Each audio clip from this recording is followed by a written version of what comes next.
तो नॉर्मेलिटी क्या पढ़ना है भैया? हम तो एक से एक शरबत बना रहे हैं।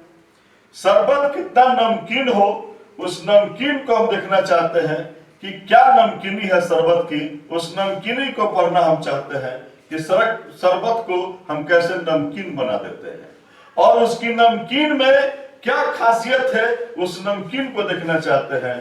तो कहां नमकीन कितना है, इसी बात को पता लगाने के लिए हम लोग नॉर्मेलिटी को पढ़ते हैं। और कैसे कैसे मापते हैं नॉर्मेलिटी को? तो नॉर्मेलिटी को मापने का तरीका एक ही है कि हम एक ही बात करते हैं कि जब मेरा शरबत 1 लीटर का होता है, जब मेरा शरबत 1 लीटर का होता है, तो हम देखना चाहते हैं कि इस सॉल्यूशन में 1 लीटर के सॉल्यूशन में कितना ग्राम इक्विवेलेंट सोल्यूट मिलाया गया है, कितना ग्राम इक्विवेलेंट सोल्यूट मिलाया जाए, इसी का नाम है कि हम कह सकते हैं कि वो नॉर्मेलिटी उतनी है। यदि मुझसे कोई कहे कि 1 लीटर आपको मैं शरबत दे रहा हूं और इसमें चीनी जो है इसमें 2 ग्राम इक्विवेलेंट मिला हुआ है, तो मैं एकदम बिना कहे सुने में कह सकता हूं कि इसकी नॉर्मेलिटी है 2, क्योंकि 1 लीटर में जितना ग्राम इक्विवेलेंट मिला होगा वही उसकी नॉर्मेलिटी है। यही खेल है, और इसी को मैंने कहा है कि the number of gram equivalent of solute present in 1 litre of solution is called normality of the solution.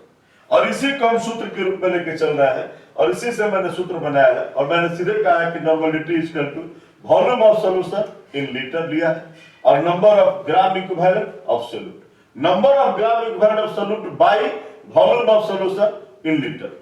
यदि मेरा मन करता है कि नहीं लीटर नहीं, मैं मिलीलीटर रखना चाहता हूं वॉल्यूम ऑफ सॉल्यूशन को, तो कुछ नहीं, वैसा ही रखेंगे, number of gram equivalent of solute by volume of solution in millilitre, और 1000 से मैं मल्टीप्लाई कर देता हूं। यदि मेरा मन करता है कि नहीं ये तो ठीक है 1000 बाय वॉल्यूम ऑफ सॉल्यूशन, मैं इसको रख दिया, मैं ये जानना चाहता हूं कि नंबर ऑफ ग्राम इक्विवेलेंट कितना होता है, नंबर ऑफ ग्राम इक्विवेलेंट कितना होता है। तो नंबर ऑफ ग्राम इक्विवेलेंट होता है weight of solute bye equivalent weight of solute. मैं अलग से भी मैं इसको समझने की कोशिश किया हूं। मैं जानता हूं कि नंबर ऑफ मोल्स होता है वेट बाय मोलेकुलर वेट, जैसे नंबर ऑफ मोल्स हम लोग पढ़े हैं कि वेट बाय मोलेकुलर वेट, ठीक उसी प्रकार से हम लोग पढ़े हैं number of gram equivalent is equal to weight by equivalent weight. तो इसी चीज को मैंने वहां अप्लाई किया है कि number of gram equivalent of solute के पास मैंने लिखा है weight of solute bye equivalent weight of solute, और इसी को बहुत प्रेम से हम लिखे हैं। सोल्यूट को हम लोग 2 से डिनोट करते हैं, तो W किए हैं, और इक्विवेलेंट वेट इसको V2 किए हैं, ये 1000, और वॉल्यूम के लिए भी लिखे हैं ये नेबर। मेरा सूत्र ऐसा ही है, इतना ही सूत्र है, और इतना ही सूत्र से हम लोग किसी भी प्रकार के सवाल को हम लोग बना लेते हैं। लेकिन सर आप लाख रहा उलझा दिए हैं कि एक नए आदमी पे दिखाई दे रहे हैं, इसका नाम है इक्विवेलेंट वेट। कैसे हम इक्विवेलेंट वेट निकाल सकते हैं? तो इक्विवेलेंट वेट निकालने के तो बहुत सारे तरीके हैं। यहां मैं 1-2 तरीकों की सिर्फ मैं बात कर रहा हूं, आपको बता रहा हूं। ऐसे बताने के लिए इक्विवेलेंट वेट निकालने के लिए हमारे पास बहुत सारे तरीके हैं, लेकिन यहाँ 1-2 फिर मैं चर्चा कर रहा हूं, क्योंकि जो यहाँ से काम मेरा निकल सकता है, नहीं तो इक्विवेलेंट वेट के लिए स्पेशल चैप्टर हमको बताना पड़ता है। ठीक है, चलिए देख लेते हैं equivalent weight. Equivalent weight is equal to molecular weight by, हम देखेंगे कि उसमें से कितना H प्लस या OH माइनस को रिप्लेस किया गया है, या हम कह सकते हैं कि molecular weight by basicity of an acid और एसिडिटी ऑफ ए बेस। इसी फॉर्मूला को रखते हैं, ये या ये दोनों में से कोई फॉर्मूला लेते हैं। ऐसे सामान्य तौर पर किसी का निकालना हो इक्विवेलेंट वेट, हम लोग धारे से निकाल लेते हैं। मान लो H2SO4 का इक्विवेलेंट वेट निकालना है, तो क्या करेंगे? इसका मोलेकुलर वेट लिखेंगे H2SO4 का, और इसमें देखेंगे कितना H इसमें से निकाला जा सकता है। यहाँ हम देख रहे हैं कि इसमें से 2 H नंबर 2H निकाला सकता है, इसी में 2 से डिवाइड किया हूं, और इसका मोलेकुलर वेट मैंने निकाला है 98/2 यानी कि 49 हो जाएगा। ऐसे ही HCl के मुझे निकालना है इक्विवेलेंट वेट, कुछ नहीं, HCl का मोलेकुलर वेट लिखेंगे और इसमें देखेंगे कितना H निकाला जा सकता है। 1H निकाला जा सकता है, इसलिए molecular weight of HCl by 1, और इसका मोलेकुलर वेट है 36.5 by 1 इसका 36.5। ऐसा ही NaOH का देखेंगे NaOH का मोलिकुलर वेट हम देख रहे हैं कितना निकाला है 40। इसमें से कितना OH निकाल सकते हो 1, तो 1 OH निकाल सकते हो तो 40/1 = 40। वैसे ही CaOH2 का इक्विवेलेंट वेट निकालना है तो CaOH2 का मोलिकुलर वेट कितना है 74। इसमें से कितना OH निकाला सकता है 2, तो इसलिए 2 से डिवाइड किए हैं 37 आ गया। कितनी आसानी से हम इक्विवेलेंट वेट निकाल रहे हैं। फिर भी हम इस पर कुछ और चर्चा भी करेंगे, सवाल को बनाते जाएंगे, प्रॉब्लम सामने आते जाएंगे, हम लोग इस पर दक्ष होते चलेंगे और इसी को दिखाते हुए मैंने बता रहा हूं एक आध सवाल प्रॉब्लम काम आजमा रहा है। एक सवाल है मेरे पास कि 2 ग्राम equivalent of H2SO4 is dissolved in 2 litre. 2 litre में 2 ग्राम इक्विवेलेंट मेरा जो है सो कि खुला हुआ है कौन सी H2SO4। इसका नॉर्मलिटी मुझे बताना है। कैसे बता देंगे, वही फॉर्मूला लेंगे, हम देखेंगे कि इसमें ग्राम इक्विवेलेंट है और किसमें जो है सो लीटर है। हम उस फॉर्मूला को देखने चलते हैं तो मेरे पास वही फॉर्मूला आया है कि इसमें ग्राम इक्विवेलेंट है और इसी में वॉल्यूम क्या है लीटर में है। इसी फॉर्मूला का मैं यूज कर रहा हूं और इसी फॉर्मूला का यूज करके मैं इस सवाल को बना रहा हूं। तो नंबर ऑफ ग्राम इक्विवेलेंट दिया है 2, मैंने 2 लिख दिया और इसका वॉल्यूम दिया है 2, मैं वो भी लिख दिया हूं। बस हमारा 1n और नॉर्मलिटी को हम n से दिखाते हैं। बहुत आसान सी सवाल है कि एकदम मुझसे भी कोई पूछेगा तो मैं बता दूं यार, किसी से पूछेगा कोई बता देगा कि 2 लीटर सॉल्यूशन में 2 ग्राम इक्विवेलेंट H2SO4 मिला है, तो हम तो बता सकते हैं ना कि 2 लीटर में 2 ग्राम इक्विवेलेंट है तो 1 लीटर में कितना होगा 1 होगा। बस इसे आसानी से बता दिए, सूत्र की भी जरूरत नहीं थी हमको, फॉर्मूला की भी जरूरत नहीं थी, हम लोग आसानी से बता सकते हैं। फिर एक देखते हैं कि 2 ग्राम इक्विवेलेंट H2SO4 डिसॉल्व है कितना 200 ml में। तो फिर हम फॉर्मूला देखेंगे, कौन सा फॉर्मूला था, तो जब हम लोग मिलीलीटर में लिया है वॉल्यूम को तो क्या किया है 1000 से मल्टीप्लाई किया है। बस ग्राम इक्विवेलेंट कितना है 2 है और वॉल्यूम कितना लिया है 200 और इसको 1000 से मल्टीप्लाई किया है, मेरा आ गया है कितना 10n आ गया है।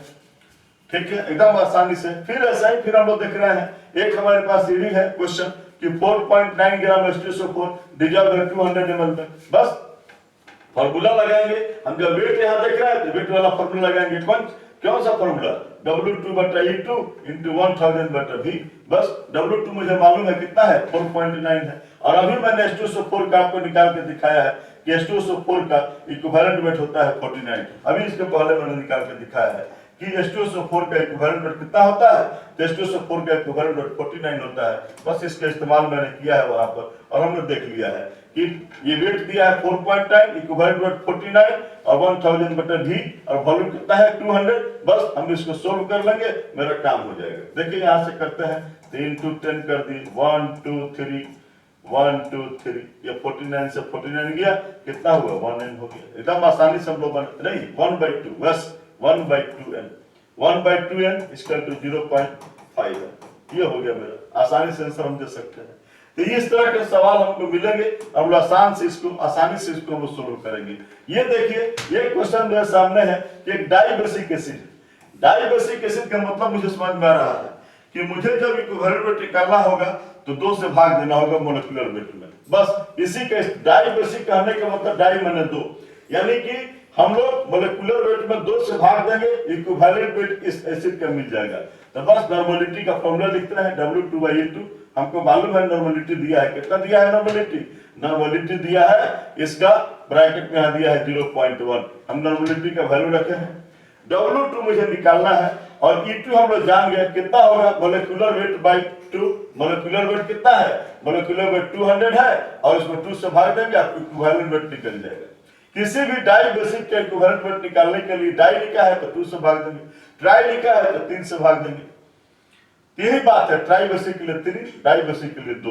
बस यही यूज करेंगे हम लोग। और बस मैंने वैल्यू रख दिया है W/E2 हमने वैल्यू रख दिया 1000/V रख दिया और हम लोग यहाँ से निकालना चाहते हैं W2, तो W2 कितना हो जाएगा 0.1 और ये 10 जाएगा वहां पर मल्टीप्लाई करेंगे, हमको 1 ग्राम मिल गया। देख लीजिए एकदम आसान से कोई भी सवाल हम लोग बहुत आसानी से निकाल सकते हैं।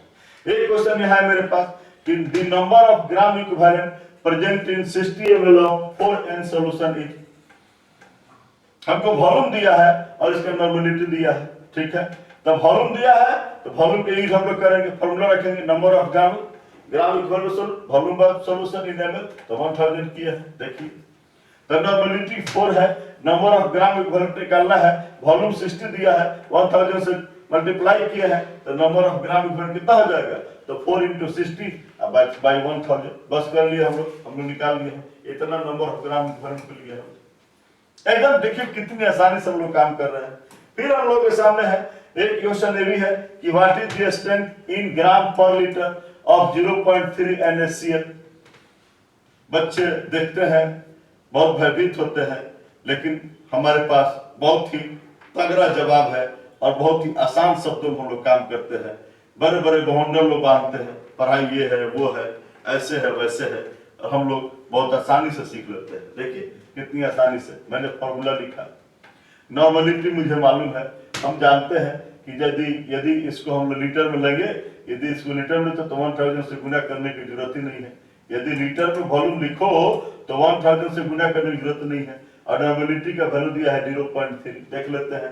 W2/V मुझे निकालना है, यही कह रहा है कि ग्राम पर लीटर, यानी ग्राम पर लीटर निकालना है, W2/V निकालना है। बस E2 का वैल्यू रखेंगे बस हो जाएगा। E2 कितना निकालते हैं, अभी HCl का निकाल के मैंने दिखाया था 36.5। पहले हम लोग पढ़ चुके हैं कि HCl का इक्विवेलेंट में 36.5 है, 36.5 है। इसी को मैंने वहां रखा है और हम लोग निकाल लिए हैं। जरा सा देखिए, इसी को मैंने रखा है और निकाल लिए।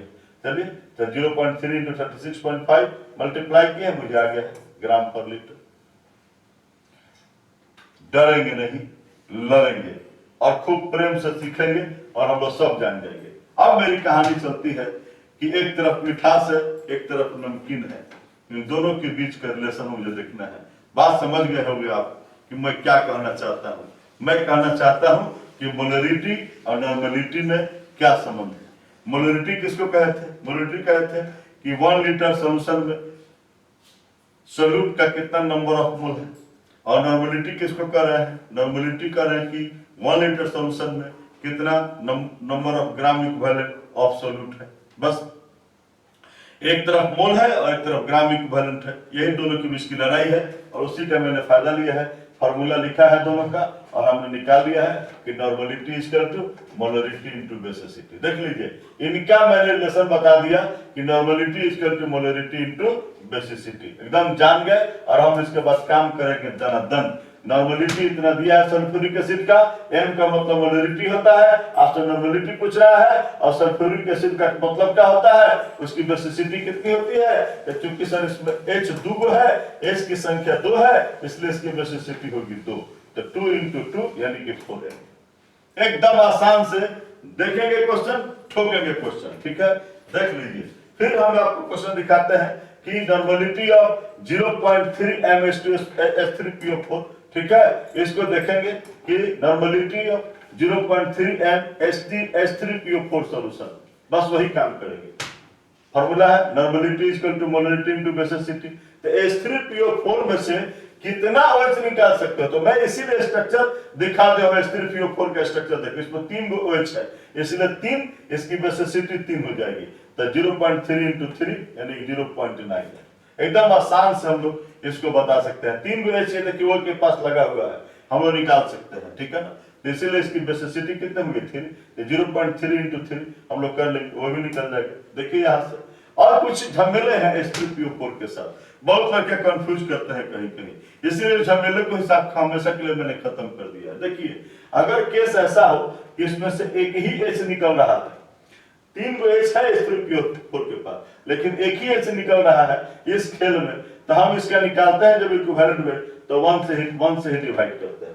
इसके मोलिकुलर वेट में 1 से डिवाइड करते हैं, तो इसका मोलिकुलर वेट 98 है, 1 से डिवाइड करो 98 आ जाएगा। इस केस में देखो कि यहाँ पर दो H निकला है, तो 2 H निकला है, इसीलिए इसका इक्विवेलेंट वेट निकाला है, तो मोलिकुलर वेट में 2 से डिवाइड किए हैं, तो 49 हो गया इक्विवेलेंट वेट।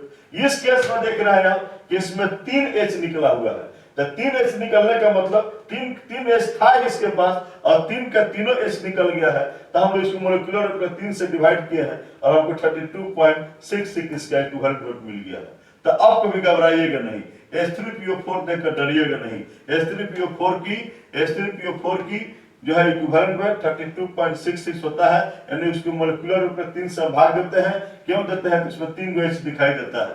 लेकिन कभी कभी सर्कमस्टांसेस ऐसी होती है कि एक ही एटम देखेंगे कि कितना नंबर ऑफ H रिप्लेस हुआ है, तो जितना नंबर ऑफ H रिप्लेस होता है उतना ही हम डिवाइड करके निकाल लेते हैं इक्विवेलेंट वेट। तो इक्विवेलेंट वेट की कहानी तो बहुत बढ़िया है, जब मिलेगा टॉपिक बढ़िया से तो पढ़ेंगे हम लोग। अभी फिलहाल अपना काम चला रहे हैं। Relation between volume and normality, जरा वॉल्यूम और नॉर्मलिटी के रिलेशन जरा से देखिए क्या खेल होता है रे भाई। खेल होता है कि मैंने 1 गिलास शरबत बनाया हुआ है और खूब बढ़िया अपने स्वाद के अनुसार बनाया हुआ है शरबत। कितना नमकीन मुझे लगेगा उतना हमने अपना नमक वगैरह उसमें मिलाया हुआ है। लेकिन मेरा एक छोटा भाई है, बहुत बदमाश है यार। वो क्या करता है, उसमें आकर जो है कि पानी मिला देता है। अब कहता है कि अब बताओ सवाल क्वेश्चन है, बहुत बदमाश है। अब हमसे सवाल पूछता है तो उसमें पानी तो मिला दिया, अब मुझसे सवाल पूछ रहा है, हम क्या करेंगे? तो हमने कहा कि मेरे पास एक रिलेशन है वॉल्यूम और नॉर्मलिटी के बीच, क्या N1V1 = N2V2। तो अगर मान लो कि मैंने 1 गिलास जो बनाया था शरबत, उसका वॉल्यूम मुझे पता है और उसके स्वाद भी मुझे पता है, और उसने जितना पानी मिलाया मुझे पता है कितना इसमें जो है कि वाटर ऐड कर दिया, इसका वॉल्यूम कितना बढ़ा दिया। तो इसका नॉर्मलिटी हम आराम से इसी फॉर्मूला से निकाल लेंगे, N1V1 = N2V2 से यहां से हम निकाल देंगे, एकदम आसानी से निकाल देंगे। वो बदमाशी करे हम लोग निकाल सकते हैं। ये खेल यहां भी है भैया। हम 2 शरबत बनाए थे, एक अपने लिए और उसके लिए। उसको ऐसा हुआ कि कहीं मेरे भैया जो है कहीं बेईमानी नहीं कर लिए हो, अपना अच्छा स्वाद कर ले, मेरा बुरा कहीं रखे हो। तो क्या करता है कि दोनों को धरकर एक बार में मिला देता है और मिला देता है। अब कहता है कि देखो दोनों का स्वाद सेम है, आप तो बताओ कि कैसा स्वाद लग रहा है। तो ऐसी स्थिति होगी तो जितना वॉल्यूम मेरे गिलास का था, जितना वॉल्यूम उसके गिलास का था, वो दोनों का वॉल्यूम तो उतना रह जाएगा, स्वाद सिर्फ बदलेगा। मैं दोनों को जोड़ देता हूँ और वॉल्यूम को सिर्फ जोड़ देता हूँ इधर, और तब मुझे स्वाद इसका यानी कि नॉर्मलिटी इसका मुझे मिल जाता है, N3 मिल जाएगा, आराम से मिल जाएगा। तो वॉल्यूम और नॉर्मलिटी बनाने के लिए हम इसी फॉर्मूला का यूज करते हैं। आइए कुछ सवालों से रूबरू होते हैं। क्या है सवाल हमारे पास, कैसा कैसा प्रॉब्लम है मेरे पास। कहता है कि एक H2SO4 कंसंट्रेट मिक्स्ड विद इतना NaOH, इतना NaOH से हम लोग मिला देते हैं और तब जो है कि जो सॉल्यूशन बनता है 150 ml ऑफ 0.2 NaOH का सॉल्यूशन बन जाता है। तो भाई 0.5 NaOH है मेरे पास, इसको हम इसमें मिलाते हैं 150। तो अब बताओ कि नया स्वाद क्या होगा। इसका मुझे मालूम था कि इसकी नॉर्मलिटी क्या थी, इसका वॉल्यूम मुझे पता नहीं था। इसका मुझे वॉल्यूम भी पता है, इसकी नॉर्मलिटी भी पता है, मैंने दोनों को लिख दिया और मालूम है N1V1 = N2V2। इसका मैंने नॉर्मलिटी लिख दिया, वॉल्यूम नहीं पता था। इसका नॉर्मलिटी और वॉल्यूम दोनों पता था, मैंने लिखा। V1 तो आसानी से निकल जाएगा, ये समझ सकते हैं आप। कुछ नहीं करना है, इसको नीचे ले जाएंगे, V1 मुझे मिल जाएगा कि 60 ml था। देखिए कितना जादू है इस प्रॉब्लम में। फिर देखते हैं एक अन्य क्वेश्चन एक लेते हैं हम लोग। ये कहता क्या है कि होगा कि कितना NaOH की हमको रिक्वायरमेंट है, काहे के लिए न्यूट्रलाइज करना है 1500 ml ऑफ 0.1 NaCl के लिए। पहले तो हम देखेंगे कि HCl और NaOH, इसमें भी एगो H है और NaOH में भी एगो OH है। एक H इसमें है और इसमें एक OH है, दोनों एक दूसरे को न्यूट्रलाइज कर देंगे, एकदम निश्चित न्यूट्रलाइज कर देंगे। तो न्यूट्रलाइज जब करेंगे तो हमारे पास फॉर्मूला है N1V1 = N2V2। हमको इसका N पता नहीं है, हम ले लिए हैं कितना, हम इसका वॉल्यूम ले लिए हैं 1000।